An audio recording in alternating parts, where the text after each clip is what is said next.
வணக்கம். ஜெயா பிளஸ் செய்திகளுக்காக கார்த்திகா பிரகாஷ். விரிவான செய்திகளை பார்ப்பதற்கு முன்னதாக தலைப்புச் செய்திகளை பார்க்கலாம்.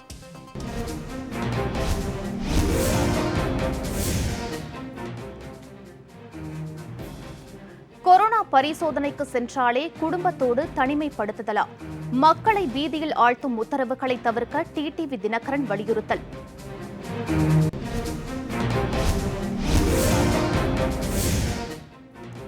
கொரோனா சிகிச்சை பெற முடியாமல் மக்கள் பரிதவிப்பு. விளக்கம் அளிக்க மத்திய அரசு மற்றும் தமிழகம் உள்ளிட்ட மாநிலங்களுக்கு உச்ச நீதிமன்றம் நோட்டீஸ்.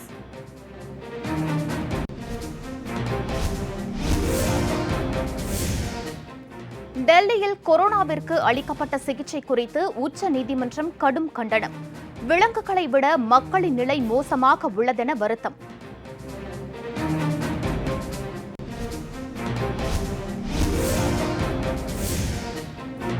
டாஸ்மாக் விற்பனை குறித்து அறிக்கை தாக்கல் செய்ய வேண்டும். தமிழக அரசுக்கு உச்ச நீதிமன்றம் உத்தரவு.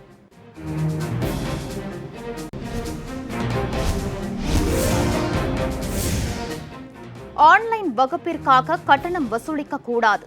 தனியார் பள்ளிகளுக்கு மெட்ரிக் பள்ளி இயக்குநரகம் எச்சரிக்கை.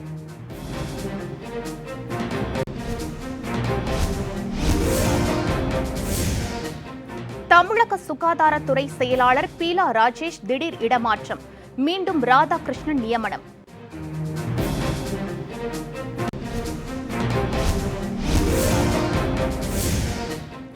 சென்னையில் கொரோனாவால் பாதிக்கப்பட்டவர் பாதுகாப்பின்றி ஆட்டோவில் சென்ற அவலம்.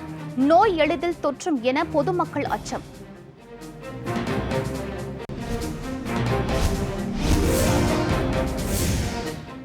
சென்னையில் ஊரடங்கு மீண்டும் கடுமையாக்கப்படும் என்ற தகவல் வதந்தி. தமிழக அரசு விளக்கம்.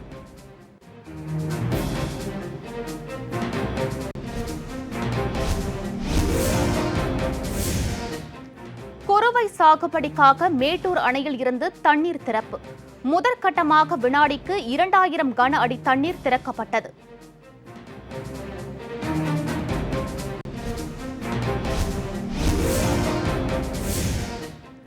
டெல்டா பகுதியில் 70% வாய்க்கால்கள் தூர்வாரப்படவில்லை. விவசாயிகள் சங்கங்கள் குற்றச்சாட்டு.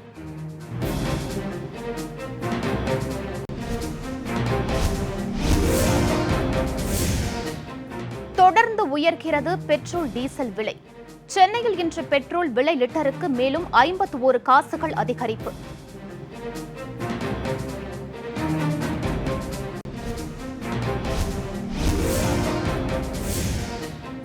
கொரோனா பரவலுக்கு சீன அதிபரே காரணம்.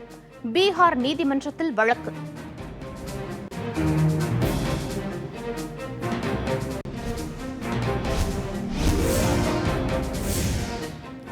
கொரோனா வைரஸ் பரவல் மழைக்காலத்தில் தீவிரமடையும்.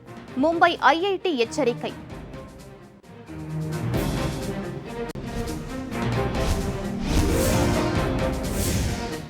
சென்னையில் கட்டுக்கடங்காமல் பரவும் கொரோனா வைரஸ். 9 மண்டலங்களில் நோய் தொற்று 1000-ஐ கடந்தது.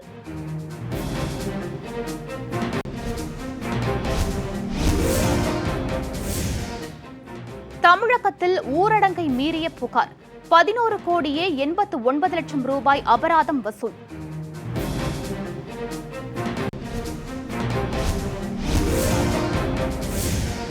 சென்னை மாதவரத்தில் அமைக்கப்பட்டுள்ள தற்காலிக பழச்சந்தையில் கடைகளை மேல் தளத்திற்கு மாற்ற வியாபாரிகள் கடும் எதிர்ப்பு. முடிவை கைவிட வலியுறுத்தி போராட்டம்.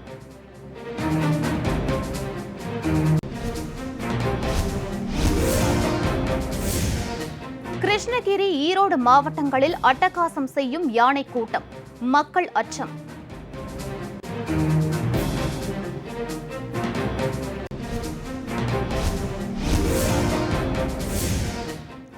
கொல்லிமலை பகுதியில் மிளகு தோட்டத்தில் முகாமிட்டுள்ள வெட்டுக்கிளிகள். விவசாயிகள் கலக்கம்.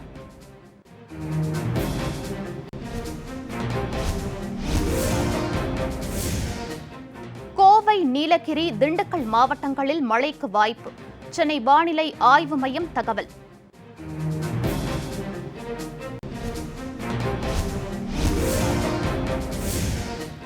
கடன் வசூல் என்ற பெயரில் நிதி நிறுவனங்கள் கொடுமைப்படுத்துவதாக மக்கள் வேதனை. கொரோனாவை விட ஆபத்தாக உள்ளதென மாவட்ட ஆட்சியரிடம் மனு. இனி விரிவான செய்திகள். சென்னையில் கொரோனா பரிசோதனைக்கு சென்றாலே சோதனை செய்து கொள்பவரும் அவரது குடும்பத்தினரும் 14 நாட்கள் தனிமைப்படுத்தப்படுவார்கள் என்ற மாநகராட்சி ஆணையரின் திடீர் அறிவிப்பு மக்களை மேலும் பீதியில் ஆழ்த்தியுள்ளதாக அம்மா மக்கள் முன்னேற்றக் கழக பொதுச் செயலாளர் திரு டிடிவி தினகரன் தெரிவித்துள்ளார். ஆளுக்கொன்றாக சொல்லி அதிர்ச்சியையும் குழப்பத்தையும் ஏற்படுத்துவதை ஆட்சியாளர்கள் நிறுத்திவிட்டு கொரோனா தடுப்பு நடவடிக்கைகள் குறித்து அரசு சார்பில் ஒரே இடத்தில் இருந்து மட்டுமே மக்களுக்கான அறிவிப்புகள் வெளியாக வேண்டும் என்றும் வலியுறுத்தியுள்ளார். அம்மா மக்கள் முன்னேற்றக் கழக பொதுச் செயலாளர் திரு டிடிவி தினகரன் இன்று வெளியிட்டுள்ள அறிக்கையில், சென்னையில் கொரோனா பரிசோதனைக்கு சென்றாலே சோதனை செய்து கொள்பவரும் அவரது குடும்பத்தினரும் 14 நாட்கள் தனிமைப்படுத்தப்படுவார்கள் என்ற மாநகராட்சி ஆணையரின் திடீர் அறிவிப்பு மக்களை மேலும் பீதியில் ஆழ்த்தியுள்ளதாக தெரிவித்துள்ளார். ஆளுக்கொன்றாகச் சொல்லி அதிர்ச்சியையும் குழப்பத்தையும் ஏற்படுத்துவதை ஆட்சியாளர்கள் நிறுத்திவிட்டு ஒருங்கிணைந்து செயல்பட வேண்டும் என்றும் அவர் வலியுறுத்தியுள்ளார். கொரோனாவின் பாதிப்பு ஒவ்வொரு நாளும் உயர்ந்து கொண்டே போகும் நேரத்தில் சென்னையில் வீடுதோறும் சோதனைகளை மேற்கொள்ள வேண்டும் என்று நிபுணர்கள் வலியுறுத்தி வருகிறார்கள். இந்நிலையில் சென்னை மாநகராட்சி ஆணையர் நேற்று திடீரென ஒரு அறிவிப்பை வெளியிட்டுள்ளார். கொரோனா பரிசோதனைக்கு சென்றாலே சோதனை செய்து கொள்பவரும் அவரது குடும்பத்தினரும் உடனடியாக தனிமைப்படுத்தப்படுவார்கள் என்று அதில் கூறியிருக்கிறார். இதுவரை பரிசோதனையில் கொரோனா தொற்று இருப்பதாக உறுதி செய்யப்பட்டவர்களை மட்டுமே இத்தகைய முறையில் தனிமைப்படுத்தி வந்தனர். தற்போதைய அறிவிப்பின்படி சோதனையில் நோய் இல்லை என்று வந்தாலும் குடும்பத்தோடு தனிமைப்படுத்தப்படுவார்கள் என்று மாநகராட்சி ஆணையர் சொல்கிறாரா? இதை கேட்ட பிறகு நோய் இருக்கலாமோ என சந்தேகப்படுபவர்கள் கூட தாங்களாக சென்று எப்படி சோதனை செய்து கொள்வார்கள் என திரு டிடிவி தினகரன் வினவியுள்ளார். அரசின் வசம் கொரோனா பரிசோதனை கருவிகளான PCR கிட் குறைவாக இருப்பதாக ஏற்கனவே செய்திகள் வரும் நிலையில் பரிசோதனை எண்ணிக்கையை குறைக்கும் முயற்சியா இது என மக்களிடம் சந்தேகம் எழுவதாக அவர் தெரிவித்துள்ளார். முதலமைச்சர், சுகாதாரத்துறை அமைச்சர், முதலமைச்சரின் சிறப்பு அங்கீகாரம் பெற்ற தினசரி பேட்டி அமைச்சர், தலைமைச் செயலாளர், சுகாதாரத்துறை செயலாளர், கொரோனா சிறப்பு அதிகாரி, கொரோனா சிறப்பு ஒருங்கிணைப்பாளர், சிறப்பு கண்காணிப்பு செய்ய தனித்தனியாக அமைச்சர்கள், மண்டல வாரியாக IAS அதிகாரிகள், இவர்களோடு சேர்த்து மாநகராட்சி ஆணையர் என இத்தனை பேரும் கொரோனா தடுப்பு பணிகளை பற்றி ஆளுக்கொன்றாக பேசியும் செயல்பட்டும் அவரவர் இஷ்டப்படி அறிவிப்புகளை வெளியிட்டும் கொரோனாவை விட மோசமாக மக்களை இம்சித்து வருகிறார்கள். தடியெடுத்தவர்கள் எல்லாம் தண்டல்காரர்கள் என்பது போல மக்களின் உயிரை வைத்து நாள்தோறும் விளையாடிக் கொண்டிருக்கிறார்கள் என்றும் திரு டிடிவி தினகரன் குற்றம் சாட்டியுள்ளார். திறமையும் அனுபவமும் வாய்ந்த அமைச்சர் அல்லது அதிகாரி தலைமையில் துடிப்பான அதிகாரிகள் குழுவினர் ஒற்றை உத்தரவுக்கு கட்டுப்பட்டு ஒருங்கிணைந்து செயல்பட்டால்தானே மிக மோசமான பேரிடரை எதிர்கொள்ள முடியும். இந்த அடிப்படை கூட புரியாமல் அவருக்கு நெருக்கமானவர், இவருக்கு வேண்டப்பட்டவர் என மக்களை பற்றி துளியும் கவலைப்படாமல் அமைச்சர்களும் அதிகாரிகளும் தனித்தனி ஆவர்த்தனங்கள் செய்து கொண்டிருப்பதை உடனடியாக நிறுத்த வேண்டும் என தெரிவித்துள்ளார். இதைவிட முக்கியமாக கொரோனா தடுப்பு நடவடிக்கைகள் குறித்து அரசு சார்பில் ஒரே இடத்தில் இருந்து மட்டுமே மக்களுக்கான அறிவிப்புகள் வெளியாக வேண்டும் என்றும் திரு டிடிவி தினகரன் வலியுறுத்தியுள்ளார்.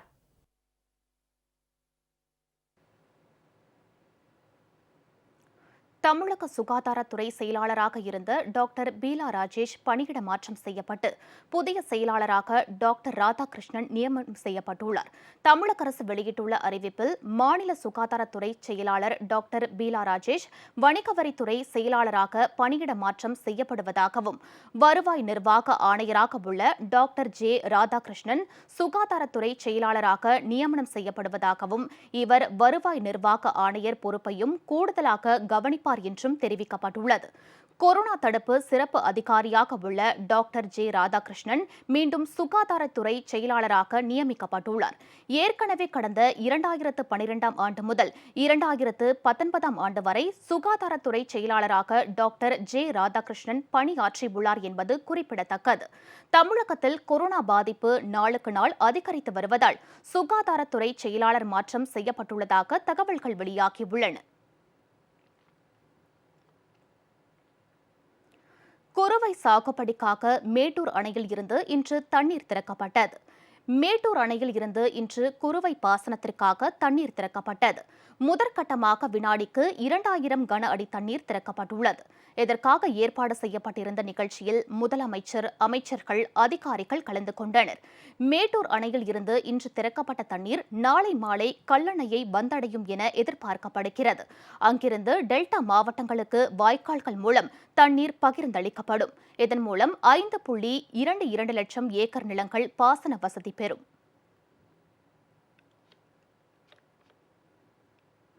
சென்னையில் கொரோனாவால் பாதிக்கப்பட்டோர் எண்ணிக்கை 27,398 அதிகரித்துள்ளது. திருவொற்றியூர் மண்டலத்திலும் பாதிப்பு 1000 கடந்துள்ளது. பாதிக்கப்பட்டோர் விவரங்களை தற்போது மண்டல வாரியாக காண்போம். தலைநகர் சென்னையில் கொரோனா தொற்றால் பாதிக்கப்படுவோரின் எண்ணிக்கை நாளுக்கு நாள் அதிகரித்து வருகிறது. சென்னை மாநகராட்சி வெளியிட்டுள்ள தகவலின்படி 27,398 பேருக்கு நோய் தொற்று உறுதி செய்யப்பட்டுள்ளது.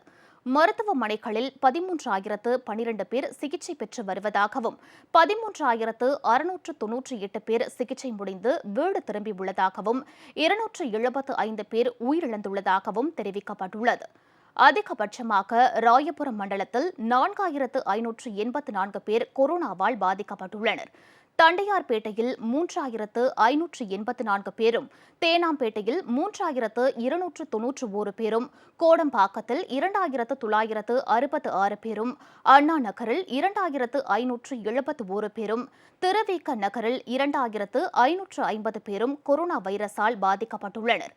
அடையாற்றில் 1,534 பேருக்கும், வளசரவாக்கத்தில் 1,217 பேருக்கும், திருவொற்றியூரில் 1,024 பேருக்கும், அம்பத்தூரில் 949 பேருக்கும் கொரோனா பாதிப்பு உறுதி செய்யப்பட்டுள்ளது. மாதவரத்தில் 747 பேரும், ஆலந்தூரில் 555 பேரும், பெருங்குடியில் 515 பேரும், சோழிங்கநல்லூரில் 493 பேரும், மணலியில் 405 பேரும் கொரோனா வைரஸ் தொற்றால் பாதிக்கப்பட்டுள்ளனர்.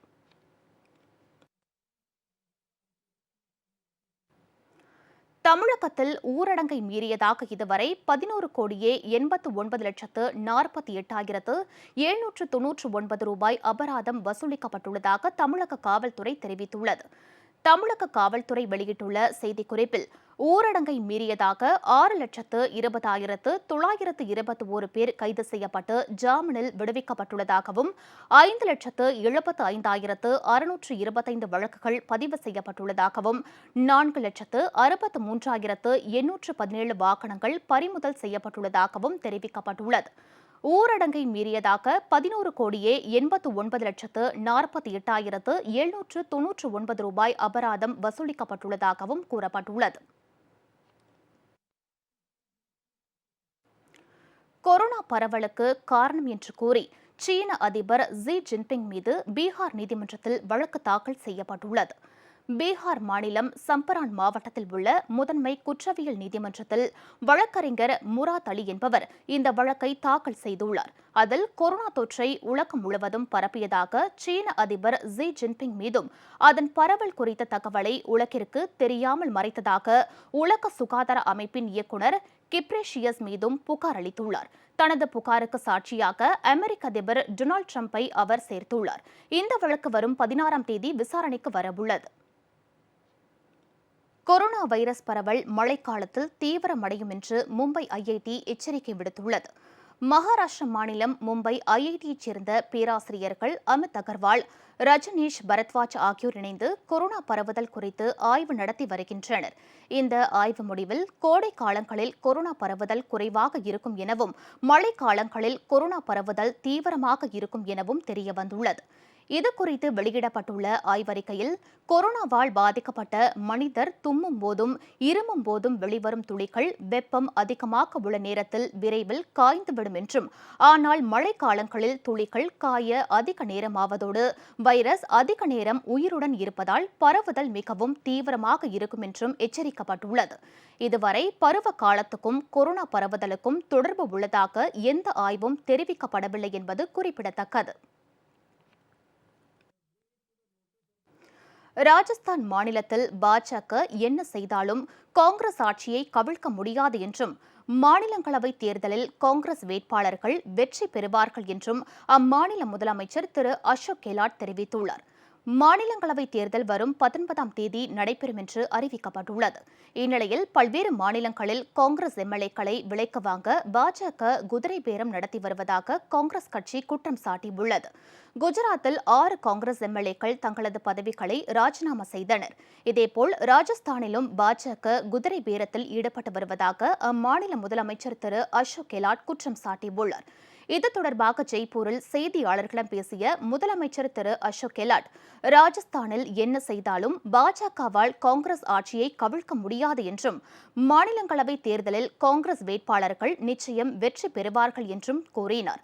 மார்க்சிஸ்ட் கம்யூனிஸ்ட் கட்சியைச் சேர்ந்த 2 எம்எல்ஏக்கள் காங்கிரசுக்கு ஆதரவு தெரிவித்துள்ளதாக குறிப்பிட்ட அவர், பாஜக குதிரை பேரத்தில் ஈடுபடவே மாநிலங்களவை தேர்தல் ஒத்தி வைக்கப்பட்டது என்றும் குற்றம் சாட்டினார். ஊரடங்கு காலத்தில் கடன் தவணை செலுத்த 3 மாதங்கள் அவகாசம் வழங்கப்பட்ட நிலையில் அதற்கு வட்டி போடுவது கவலையளிப்பதாக உச்சநீதிமன்றம் தெரிவித்துள்ளது. வங்கிகளில் கடன் வாங்கியோர் கடனை திருப்பி செலுத்தும் தவணை காலத்தை 6 மாதங்களுக்கு ரிசர்வ் வங்கி ஒத்தி வைத்துள்ள நிலையில் கடனுக்கான வட்டியை ரத்து செய்ய கோரி உச்சநீதிமன்றத்தில் வழக்கு தொடரப்பட்டது.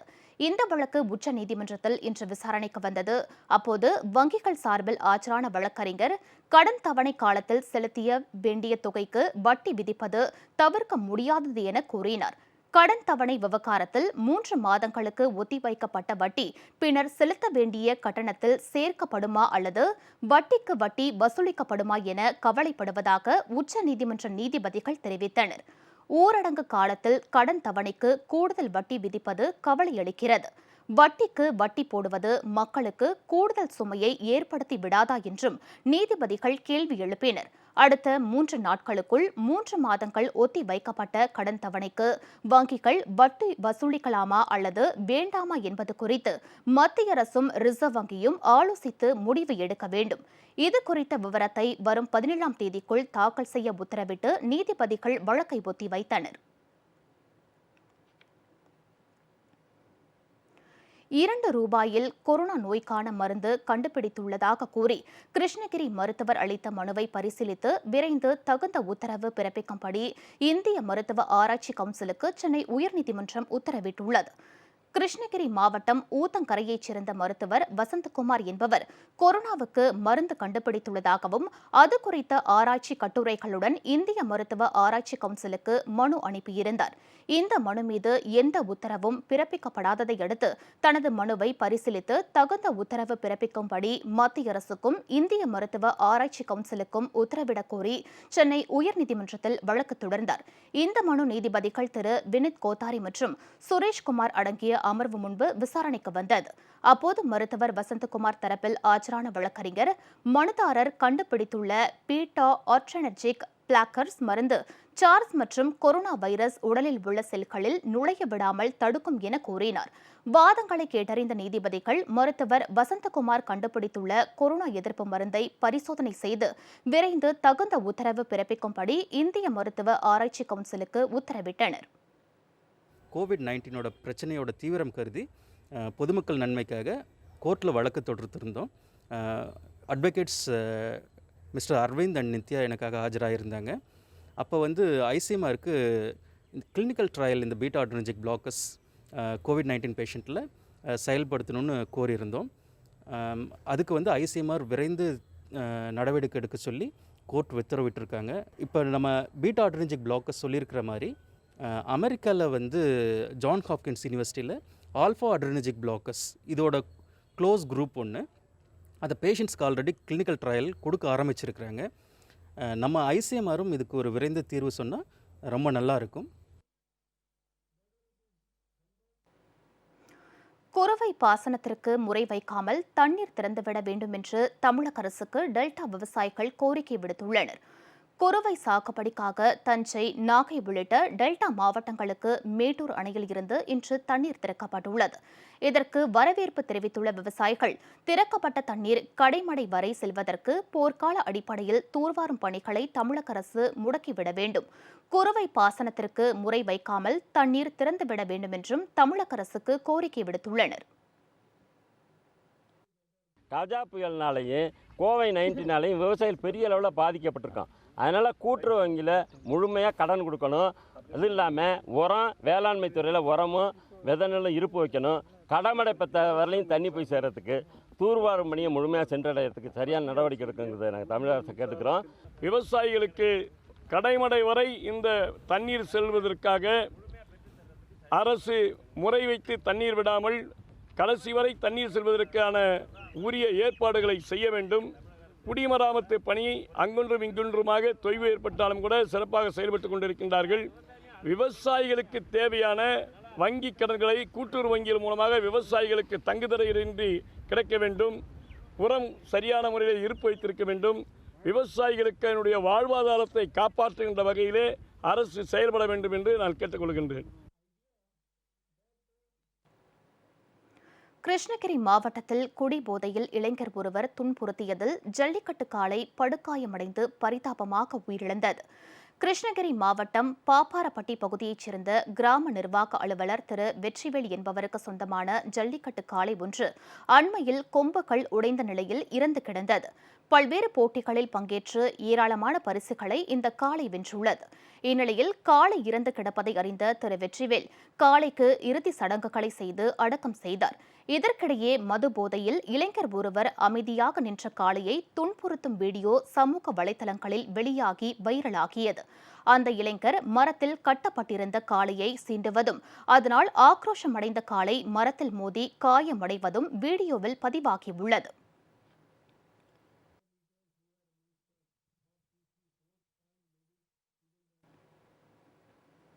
இனிவரும் நிகழ்வுகளை வேக செய்திகளாக காண்போம். டாஸ்மாக் கடைகளில் நடைபெறும் சில்லறை விற்பனை குறித்து அறிக்கை தாக்கல் செய்ய தமிழக அரசுக்கு உச்சநீதிமன்றம் உத்தரவிட்டுள்ளது. கொரோனா தடைக்காலத்தில் டாஸ்மாக் கடைகளை திறக்க எதிர்ப்பு தெரிவித்து தொடரப்பட்ட வழக்கில் ஆன்லைனில் மது விற்பனை செய்ய சென்னை உயர்நீதிமன்றம் உத்தரவிட்டிருந்தது. இதனை எதிர்த்து உச்சநீதிமன்றத்தில் தமிழக அரசு மேல்முறையீடு செய்திருந்தது. இந்த வழக்கு இன்று விசாரணைக்கு வந்தபோது மது விற்பனை குறித்து தமிழக அரசு முடிவு செய்யலாம் என தெரிவித்த நீதிமன்றம் சில்லறை விற்பனை குறித்து அறிக்கை தாக்கல் செய்ய உத்தரவிட்டது.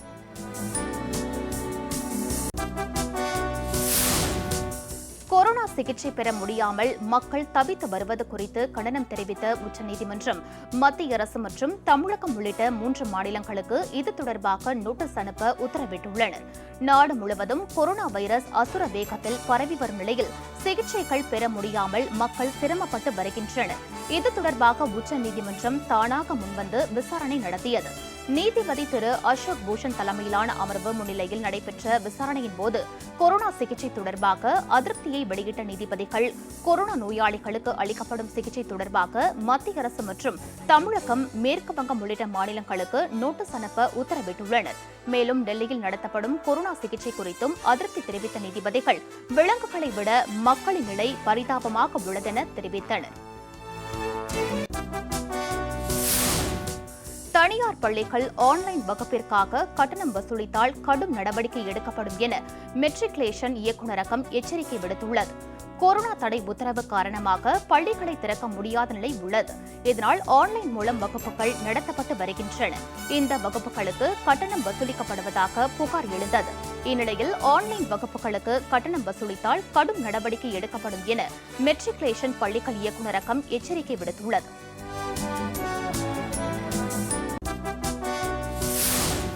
நாமக்கல் மாவட்டம் கொல்லிமலை பகுதியில் மிளகு தோட்டங்களில் வெட்டுக்கிளிகள் படையெடுத்துள்ளன.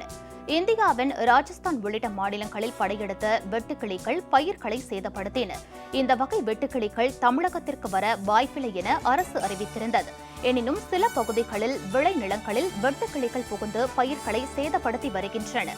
கொல்லிமலை பகுதியில் உள்ள மிளகு தோட்டங்களில் முகாமிட்டுள்ள வெட்டுக்கிளிகள் பயிர்களை சேதப்படுத்தி வருவதால் விவசாயிகள் கலக்கமடைந்துள்ளனர்.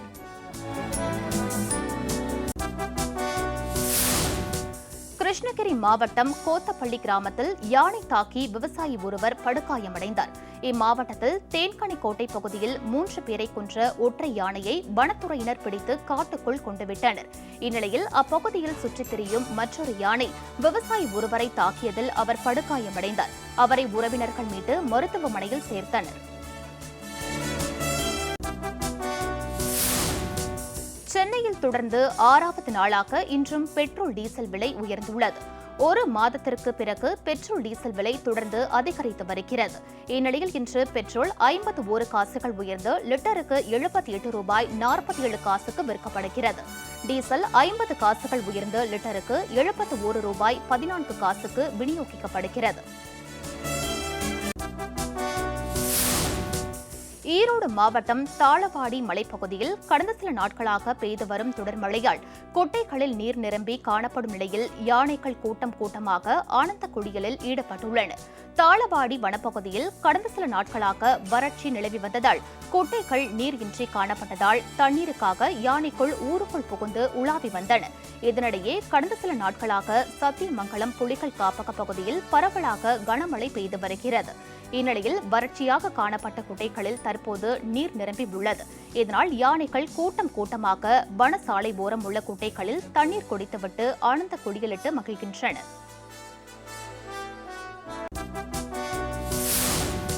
நாகப்பட்டினம் தெற்கு மாவட்ட கழக சிறுபான்மை பிரிவு சார்பில் வேளாங்கண்ணியில் உள்ள ஆரிய நாட்டு தெருப்பகுதியில் வசிக்கும் 400 குடும்பங்களுக்கு அரிசி, காய்கறி உள்ளிட்ட அத்தியாவசிய பொருட்களை மாநில சிறுபான்மை பிரிவு இணைச் செயலாளர் கிங்ஸ்லி ஜெரால்ட் வழங்கினார். இந்நிகழ்ச்சியில் மாவட்ட மாணவர் அணி செயலாளர் ஆண்ட்ரூ ஆகாஷ், நகர சிறுபான்மை செயலாளர் முகமது அலிஜின்னா, நகர பொறுப்பாளர் அடைக்கலராஜ் உள்ளிட்ட கழக நிர்வாகிகள் பங்கேற்றனர். ராமநாதபுரம் தனியார் பள்ளியில் 9 கோடி ரூபாய் மோசடி செய்த வழக்கில் 3 பேர் கைது செய்யப்பட்டுள்ளனர். தலைமறைவாக உள்ள 12 பேரை போலீசார் தேடி வருகின்றனர். மூலக்கொத்தலம் வீட்டு வசதி வாரிய குடியிருப்போர் நலச்சங்கம் சார்பில் தனியார் பள்ளி ஒன்று பல ஆண்டுகளாக செயல்பட்டு வருகிறது. குடியிருப்போர் நலச்சங்கத்தில் நிர்வாகிகளாக இருந்த சிலர் போலியான ஆவணங்களை தயாரித்து சங்கத்தை அறக்கட்டளையாக மாற்றியுள்ளனர். அதன் அடிப்படையில் பள்ளிக்கு சொந்தமான 9 கோடி ரூபாய் பணத்தை கையாடல் செய்துள்ளனர். இந்த மோசடியில் சங்கத்தின் தலைவர் சண்முகராஜா உட்பட 15 பேர் ஈடுபட்டதாக கூறப்படுகிறது. இதுகுறித்த புகாரின் பேரில் கிருஷ்ணன், வேலு, வளையாபதி ஆகிய 3 பேரை போலீசார் கைது செய்தனர்.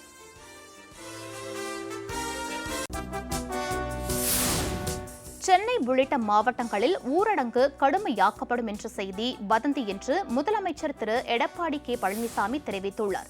சேலம் மாவட்டத்தில் மேட்டூர் அணையை திறந்த பிறகு செய்தியாளர்கள் எழுப்பிய கேள்விக்கு பதிலளித்த அவர், சென்னை உள்ளிட்ட மாவட்டங்களில் ஊரடங்கை கடுமையாக்கும் திட்டமில்லை என்றும் பொதுமக்கள் அனைவரும் தமிழக அரசின் வழிகாட்டு நெறிமுறைகளை பின்பற்ற வேண்டும் என்றும் தெரிவித்துள்ளார்.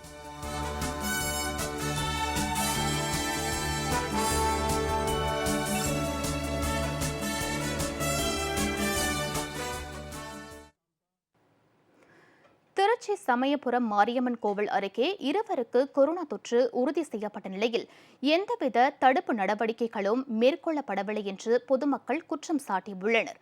சமயபுரம் மாரியம்மன் கோவில் சன்னதி வீதியில் வசித்து வரும் மோகன் என்பவரின் வீட்டிற்கு சென்னையைச் சேர்ந்த அசோக்குமார், அவரது மனைவி மற்றும் குழந்தைகள் என 4 பேர் கடந்த 10ஆம் தேதி வந்தனர். சுகாதாரத்துறையினர் அவர்களுக்கு பரிசோதனை செய்தபோது தந்தை, மகன் இருவருக்கு கொரோனா உறுதி செய்யப்பட்டதால் நேற்றிரவு ஆம்புலன்ஸ் மூலம் திருச்சி அரசு மருத்துவமனைக்கு அனுப்பி வைக்கப்பட்டனர். இருப்பினும் அவர்கள் வசித்த பகுதியை தடை செய்வது, கிருமி நாசினி தெளிப்பது உள்ளிட்ட எந்தவித முன்னெச்சரிக்கை நடவடிக்கையும் எடுக்கப்படவில்லை என்று பொதுமக்கள் குற்றம் சாட்டியுள்ளனர். சென்னையில் இருந்து வந்த மேலும் 5 பேர் பொதுவெளியில் நடமாடி வருவதால் உரிய நடவடிக்கை எடுக்க வேண்டும் என கோரிக்கை விடுத்துள்ளனர்.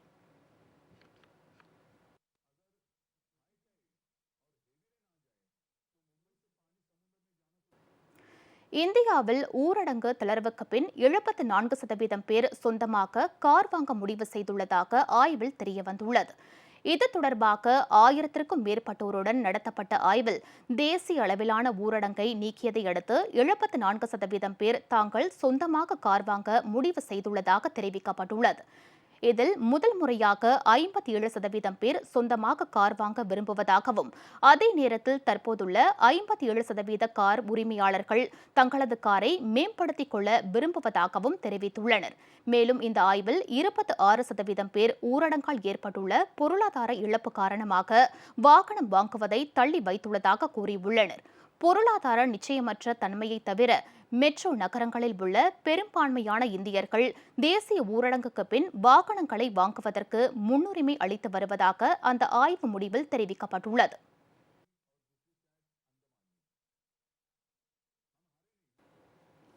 செய்திகள் நிறைவடைந்தன. அடுத்தடுத்த நிகழ்வுகளுக்கு தொடர்ந்து பாருங்கள் ஜெயா பிளஸ் செய்தி சேனலை.